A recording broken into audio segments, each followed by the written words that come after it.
The boundaries of known space. Valera Tullis adjusted her atmospheric regulator as she stared at the massive holographic map dominating the Centauri Conclave's stellar cartography center. Her four eyes blinked in sequence, a sign of frustration among her species. As the youngest senior xenobiologist ever appointed to the Conclave's science division, she had expected privileged access to all galactic data. Instead, she found herself staring at the same peculiar anomaly that had first caught her attention 3 cycles ago. The galactic map, with its billions of meticulously catalogued stars and thousands of inhabited systems, simply stopped at a ragged boundary that curved through the Orion Spur. Beyond that line lay only darkness, a vast region marked with nothing but a simple designation: human territory, restricted access. Still fascinated by the edge, Dr. Tullis. The voice belonged to Administrator Kevin, his gelatinous form shimmering with bioluminescent patterns that indicated amusement. It defies scientific protocol, Valera replied, her slender fingers gesturing toward the void. We have detailed topographic data on gas giant cores, comprehensive mapping of black hole event horizons, even quantum-level scans of nebula formations. Yet this entire region, nearly 8% of our galactic arm, remains completely uncharted. Kevin's body darkened slightly. The Conclave has treaties with the humans. They maintain their sovereignty. We respect their boundaries. But we've mapped the territories of every other member species, Valera persisted. The Arxer claim their religious sites are sacred, yet we still have basic stellar data. The quantum phase Virtal permit no physical visitation, yet we have complete gravitational surveys. Why are humans different? Policy, Kevin said firmly, his tone ending further discussion. Some boundaries exist for reasons beyond scientific curiosity. Doctor, I suggest you focus on your assigned research. But as Kevin glided away, Valera's inner eyelids narrowed. In 300 years of service to the Conclave's scientific authority, she had never accepted policy as a sufficient answer to any question. That evening, in her private laboratory, Valera accessed historical archives that few in the Conclave bothered to examine.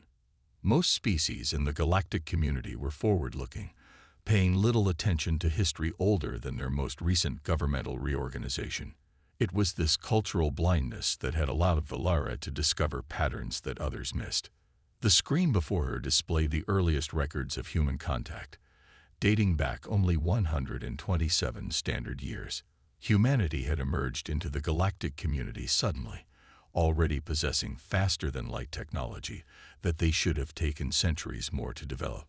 More curious still, they had arrived not with exploration vessels, but with heavily armed ships they called peacekeepers. Valera scrolled through the diplomatic records, looking for something specific. There it was, in the first formal treaty between humans and the Conclave, a clause that appeared innocuous. In respect of mutual security concerns, Conclave vessels agree to honor navigation restrictions in designated human security zones. What had seemed like a standard territorial provision had expanded over the decades. Now, no non-human vessels entered human space without direct human escort. No survey drones, no automated probes, no long-range scans. The boundaries of human space remained the only true blank on the galactic map. Even more telling were the classified incident reports Valera had discovered through her security clearance. In the early years after contact, 8 Conclave survey vessels had attempted detailed scans of the human border regions. All 8 had disappeared without trace. The official explanation cited navigational hazards, yet no investigation had ever been conducted. Her research was interrupted by a soft chime. Dr. Tullis, her lab system announced, your scheduled appointment with the human representative has arrived. Valera quickly closed her files. This meeting had taken months to arrange, and she wouldn't waste the opportunity with carelessness. Captain Karen Shaw of the Human Defense Force stood taller than Valera had expected. Most spacefaring species evolved from smaller forms, the massive energy requirements of larger bodies typically limiting technological development. Yet this human, like most of his kind, towered over the average conclave member. "Dr. Tillis," he said, extending a hand in the human greeting custom, "I understand you have questions about stellar cartography." Valera performed the gesture, feeling the unusual warmth of human skin. "Thank you for coming, Captain. I'm researching gravitational anomalies along the borders of known space. Your perspective would be valuable." It was a half-truth. Valera had indeed detected gravitational inconsistencies along the human border, but they weren't her primary interest. Shaw's expression remained carefully neutral as he took the seat she offered. "I'll help if I can, though I'm not a scientist, just a frontier patrol officer." "That's precisely why your input is valuable," Valera said. "Those who travel the edges often notice what central authorities miss." She activated a holographic display showing the border region. "I've been analyzing long-range sensor data from this sector. There are unexpected gravitational shadows here, and here." She indicated several points along the boundary. "Yet no corresponding mass objects appear on our charts." Shaw studied the display, his face revealing nothing. "Sensor ghosts, perhaps. That region has unusual radiation patterns." "Perhaps," Valera agreed, "though these ghosts appear to move periodically, almost as if they're patrolling." The human's eyes flicked to hers, then back to the display. "Space is full of mysteries, Doctor." "Indeed. Like why survey ships disappear when they approach human space, or why your species emerged with military technology centuries ahead of your development curve, or why—" Valera leaned forward. "Your people expanded not gradually, as all other species do, but rapidly claimed an enormous territory immediately upon achieving faster-than-light capability." Shaw was silent for a long moment, studying her with an intensity that made her skin tingle with primitive warning signals. Finally, he spoke. "Why does this interest you, Doctor?" "Because I believe the Conclave is being deliberately kept ignorant of something important, something that affects us all." Shaw tapped his fingers against his leg, a human gesture Valera couldn't interpret. Then he reached into his pocket and placed a small device on the table between them. It projected a field that made Valera's instruments flicker. "Privacy screen," he explained. "What I'm about to tell you violates at least 6 different security protocols." He leaned forward. "You're right. There's something beyond our borders, something ancient, something that hunts." Valera felt her respiratory sacs constrict. "Hunts what?" "Civilizations," Shaw said simply. "We call them the Harvesters. They've been culling intelligent life in this galaxy for millions of years. We're the first species they missed." "That's impossible," Valera whispered. "The Conclave has members whose civilizations are over 30,000 years old." Shaw nodded. "Yes, because they all followed the same development pattern. Slow, methodical expansion, minimal electromagnetic emissions, careful, limited use of certain technologies that attract attention. The Harvesters let species develop to a certain point, just enough to be useful when harvested." "Useful for what?" "We don't fully understand yet. Resource extraction, possibly some form of energy harvesting from conscious minds. What we do know is that every time a civilization reaches a certain threshold of expansion and technology, they disappear. Completely." Valera's mind raced. "But humanity." "We broke the pattern," Shaw confirmed. "Our development was chaotic, unplanned.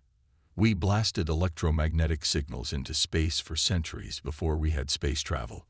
We developed technologies in the wrong order, according to galactic norms. And when we finally achieved FTL capability, we immediately detected the Harvesters at the edges of our system. You fought them.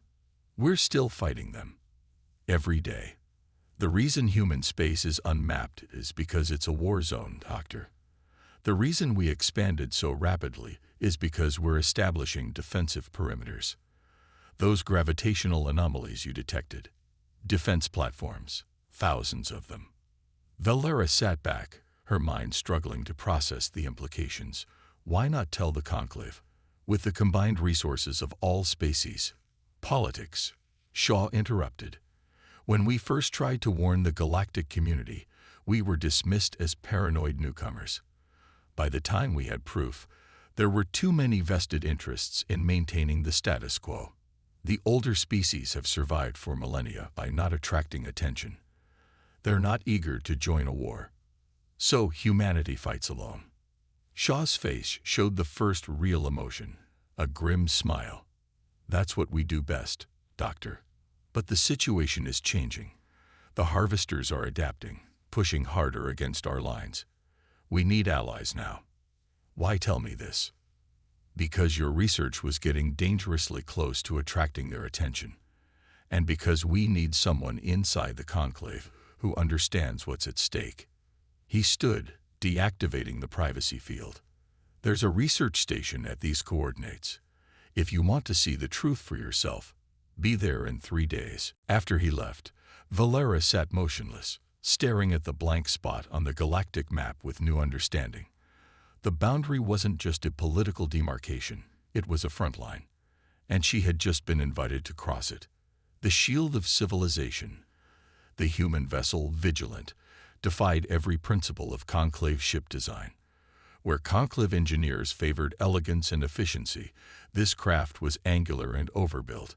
Power readings suggested energy capacities far beyond what should be necessary for a vessel its size.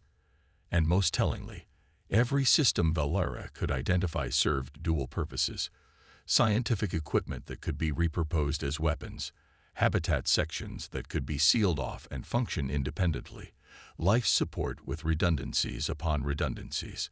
This was not a ship designed by a species that expected peace. Uncomfortable, Doctor? Captain Shaw asked as he guided her through a corridor where crew members worked with practiced precision. Fascinated, Valera corrected, her scientific training overriding the anxiety that had plagued her since making the decision to come. She had told no one at the conclave about this expedition. As far as her colleagues knew, she was on a spiritual retreat, a common practice among her species that guaranteed privacy. "We're approaching the boundary," Shaw announced. "You might want to prepare yourself." Valera followed him to the ship's bridge, another deviation from conclave vessels, where navigation was typically handled from a protected central core. Here, the bridge was positioned at the fore, with sweeping viewports that would be considered structural weaknesses in conclave design philosophy. "Transition in 30 seconds, a crew member announced. Shaw turned to Valera. "What you're about to see has been hidden from the conclave for over a century. The official reason for keeping ships out of human space is to respect our sovereignty. The real reason is that we can't guarantee the safety of non-military vessels beyond this point." The ship shuddered slightly as they passed through what appeared to be a standard boundary buoy field. What happened next caused Valera's respiratory system to momentarily shut down in shock. The empty space beyond the boundary transformed before her eyes. Massive structures materialized, orbital platforms, defense arrays, and monitoring stations as far as she could see. A complex network of energy fields connected them, creating a web that extended in all directions. "Stealth technology," Shaw explained. "Everything in human space exists in a quantum phase variant state until authenticated. To unauthorized observers, it simply doesn't exist." "This is impossible," Valera whispered. "The energy requirements alone would be beyond any known power generation methods," Shaw finished for her. "Yes. That's one of the advantages of fighting an ancient enemy. You can reverse engineer some impressive technology." As the Vigilant proceeded deeper into human space, Valera witnessed more wonders and terrors. Entire fleets of warships moving in formation, planetoids converted into fortresses, and most disturbing of all, the occasional debris field of strange, organic-looking material. "Harvester remnants," Shaw said, following her gaze, "from last month's incursion attempt. You actually fight these beings." "Every day," Shaw confirmed. "They adapt. We adapt faster. They probe. We counter. It's been this way since we discovered FTL travel." "But why?" Valera asked. "Why would humans take on this burden alone?" Shaw was quiet for a moment. It wasn't a choice, Doctor. When we developed faster-than-light technology, the harvesters immediately targeted our world. Unlike every other species, we had no warning, no time to develop the careful, limited pattern of expansion that keeps civilizations under their radar. We were loud, messy, and obvious. We had to fight or die. The ship approached what appeared to be an ordinary asteroid field, but as they drew closer, Valera realized it was actually a camouflage research station. The Vigilant docked with practiced precision. Inside the station, Valera encountered something she never expected. Scientists from a dozen different species, all working alongside humans. Not everyone in the conclave is ignorant of the truth, Shaw explained as they walked through research labs where teams analyze what appeared to be harvester technology. Over the years, we've made contact with individuals who asked the same questions you did. Scientists, mostly. A few military leaders. Those willing to look beyond official explanations. This violates every treaty the conclave has with humanity, Valera noted. The treaties were designed to protect the conclave, not restrict humanity, came a voice from behind them. Valera turned to find herself facing an elderly human female, her white hair contrasting with dark skin creased by age. Admiral Helena Chen, Shaw introduced her, commander of the Guardian Fleet, the architect of the boundary protocols. Valera realized, "You're in all the historical records of first contact." "I am," Chen acknowledged, though those records omit certain details, like the fact that when we first encountered the conclave, we were already fighting a war for survival. Chen led them to a secure briefing room, where a holographic display showed the full extent of human space, far larger than the blank area on conclave maps. "The harvesters aren't just predators," Chen explained. "They're gardeners. They seed worlds with life, guide evolution toward intelligence, then harvest civilizations when they reach optimal development. They've been doing this for millions of years, across multiple galaxies. But why didn't they harvest the older conclave species?" Valera asked. "Because those species unconsciously adapted to survive," Chen replied. "The ones that expanded too quickly or developed certain technologies disappeared, leaving only those that maintained the specific development pattern the harvesters find optimal for long-term cultivation." An alarm suddenly blared throughout the station. Chen's expression hardened as she checked a communication device. "Speaking of which, we have visitors. Looks like your unauthorized expedition didn't go unnoticed, Doctor." Screens around the room activated, showing a disturbance at the boundary. Something was pushing through. Massive organic-looking ships, unlike anything in conclave records. "Harvester Vanguard," Shaw explained, his voice now clipped and professional. "They must have detected our passage and followed our quantum wake." "Battle stations," Chen ordered. "Captain Shaw, get your vessel ready for emergency departure." "Admiral," Shaw protested, "the Vigilant is a research ship. We're not equipped for." "Every human vessel is a warship when necessary, Captain," Chen cut him off. "Your priorities are the research data and getting Dr. Tillis back alive. The conclave needs to know what's coming." As the station transformed around them, research equipment quickly stowed away to reveal weapon systems. Valera realized the true magnitude of what humanity had been doing. They hadn't just been fighting a war. They had been shielding the entire galactic community from a threat it didn't even know existed. "Why?" she asked as Shaw hurried her back toward the ship. "Why protect species that don't even know they're being protected?" Shaw's expression softened momentarily. "Because that's what humans do, Doctor. We didn't evolve as the strongest species on our world. We survived by protecting our tribes, our communities, when we found ourselves as the only shield between these predators and the rest of the galaxy. Well, what else could we do?" The journey back to the boundary was nothing like the careful approach.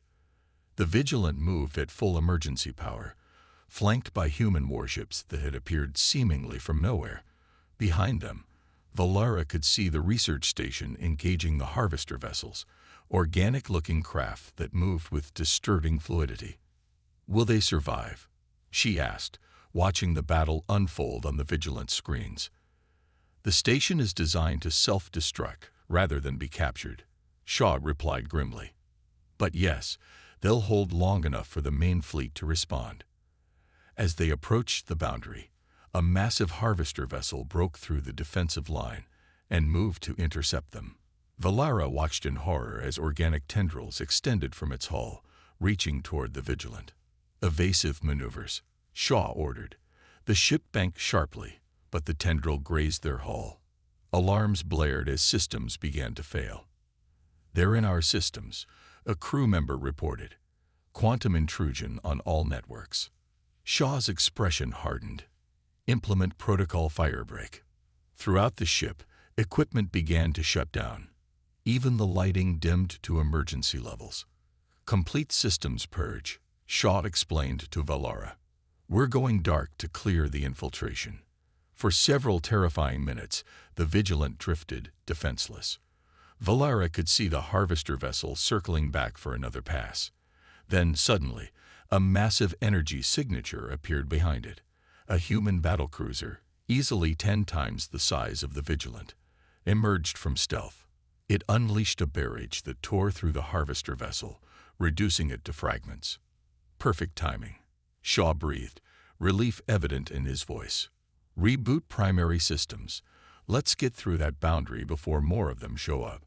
As they passed back into conclave space, Valara stared at the screens showing the battle still raging behind them.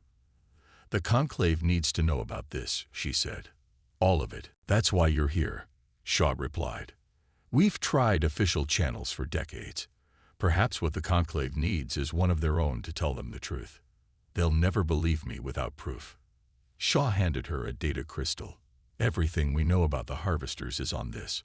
Their biology, their technology, their patterns, and a proposal, a formal alliance between humanity and the conclave." "An alliance?" Valara asked, surprised. "We've held the line for over a century," Shaw said wearily. "But the harvesters are adapting, evolving. This incursion is the 3rd this month. They're getting more aggressive, more determined. Humanity can't stand alone forever."